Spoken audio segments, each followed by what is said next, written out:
So, I chose to read a book instead of reading 5 articles, and the book I read is called And Then There's This, and it's by Bill Wasick, and he's actually the creator of flash mobs.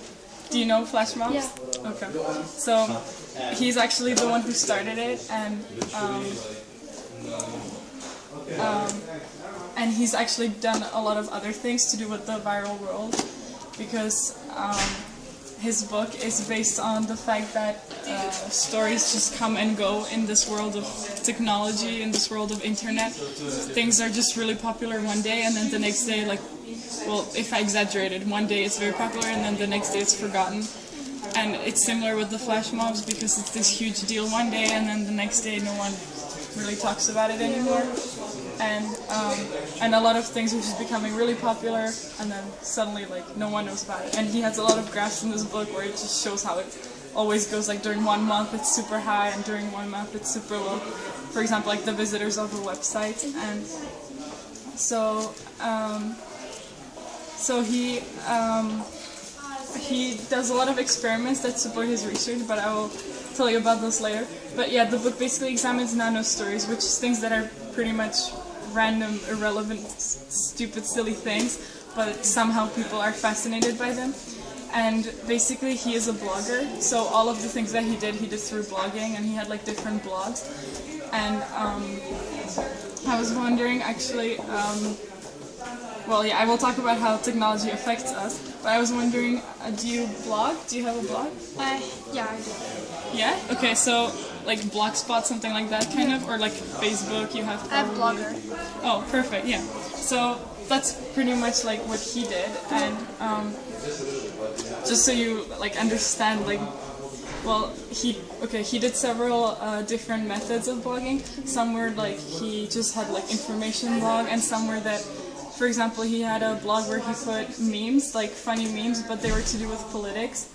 And so then he was trying to compete to be the first most visited blog in terms of meme making, and so he was targeting people who know about politics and have humor. And so I just wanted to show you some examples. Just do you know 9gag? No. Oh no? Well, it's like a blog with funny memes. So just so that you understand a little bit. Some of the posts there are just funny, like this, and so that's pretty much what he did. Except this is targeted at teenagers, and his blog was targeted at probably adults or older, younger, and so. But like for example on 9gag, some are political, as you can see here, actually, and oh yeah, I know. Yeah, some are cultural, and so this is basically what he did, but he's basically affected people in different ways, because that's how technology affects people. It affects people in 3 different ways: mentally, emotionally, and physically. And he actually did all 3. And so technology, it can influence us mentally in ways such that it influences our humor, which is the whole principle of the meme making. And he did an experiment where he created a meme page, and then he saw how many visitors he got. And so he influenced the way people think and what people find funny. And he also, technology can also affect us emotionally in ways such that we can, well, if I take technology literally, like computer for example, then like we can become really addicted to the computer, we can become addicted to the internet, we can become addicted to blogging, and that's how, and so that's kind of an emotional aspect. And the thing is that when we read blogs and stuff, then we read other people's opinions, and then our own opinion can be affected, and then we can like feel differently about certain things. And what he did as an experiment in these terms is that he created a blog where it was a hate group against a band, and then he wanted to, on the band, on their concert, he wanted to come there and protest against the band. And even though that didn't really work out, as like no one actually went and protested, but on the page itself there was a lot of people who hated with him, and they commented things like, oh yeah, they're really bad. So he actually, and until then there was no such page about that band. He purposely chose a band that was not very famous. And so he actually really changed people's opinions about the band, like even made them hate someone that they wouldn't have. And that's actually a really serious aspect, because then sometimes like there can be hate blogs and then it's really hurting someone's feelings, and so. Yeah. But technology can also influence us physically.